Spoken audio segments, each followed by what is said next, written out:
Assalamualaikum warahmatullahi wabarakatuh. Perkenalkan, nama saya Muhammad Icar dengan NIM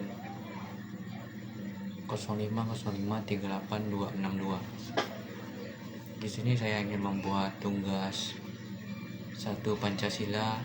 Saya mengambil tema pelajaran dari sejarah Pancasila bagi generasi muda.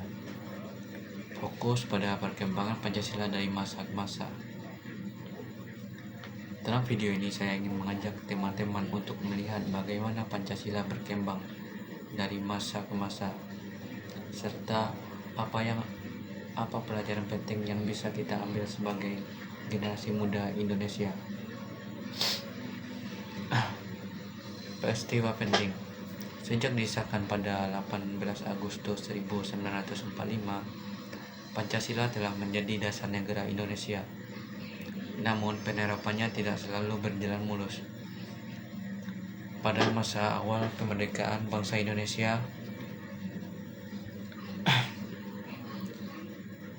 bangsa kita masih berjuang mempertahankan kedaulatan. Pancasila menjadi pedoman untuk menyatukan semangat melawan penjajah. Lalu pada masa Republik Indonesia Serikat tahun 1949, sistem pemerintahan sempat berubah, tapi Pancasila tetap diakui sebagai dasar negara yang sah. Meski masa demokrasi terpimpin di era Presiden Soekarno, Pancasila digunakan untuk memperkuat ideologi nasional, meski sempat menjadi penyimpangan makna karena kepentingan politik. Kemudian, pada masa Orde Baru, Presiden Soeharto menekankan Pancasila sebagai satu asas dalam kehidupan berbangsa berorganisasi. Namun, di sisi lain, penerapan nilai-nilainya sering dimanfaatkan untuk mempertahankan kekuasaan. Hingga akhirnya di era reformasi, Pancasila kembali ditekankan sebagai nilai moral dan etika bangsa yang harus dijalankan dengan kebangsaan dan tanggung jawab. 2. Nilai Pancasila yang terjamin. Dari perjalanan panjang itu, kita bisa melihat bahwa Pancasila selalu hadir sebagai pedoman hidup bangsa. Walaupun konteks zamannya berbeda-beda, nilai-nilai seperti persatuan Indonesia yang menjaga kita dari perpecahan, keadilan sosial untuk semua rakyat, dan kerakyatan yang dipimpin oleh hikmat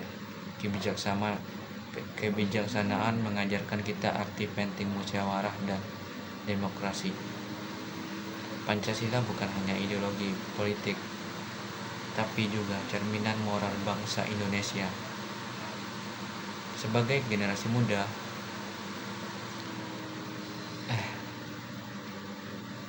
kita perlu belajar bahwa setiap masa memiliki tantangan berbeda, tapi nilai Pancasila tetap relevan. Di zaman sekarang, tantangannya bukan lagi penjajahan fisik, tapi penjajahan pikiran seperti penyebaran hoaks, ujaran kebencian, menurunnya rasa gotong royong. Kita bisa menerapkan nilai toleransi, persatuan, dan keadilan dalam kehidupan digital dan sosial kita sehari-hari. Dengan begitu, Pancasila tidak hanya menjadi sejarah, tapi juga panduan hidup nyata bagi generasi muda yang cinta tanah air. Itulah refleksi saya tentang perkembangan Pancasila dan pelajaran bagi generasi muda. Mari kita jaga semangat Pancasila, bukan hanya di kata, tapi juga di tindakan kita sendiri. Terima kasih sudah menonton. Mohon maaf kalau ada kata yang salah. Saya Muhammad Icar, mohon undur diri.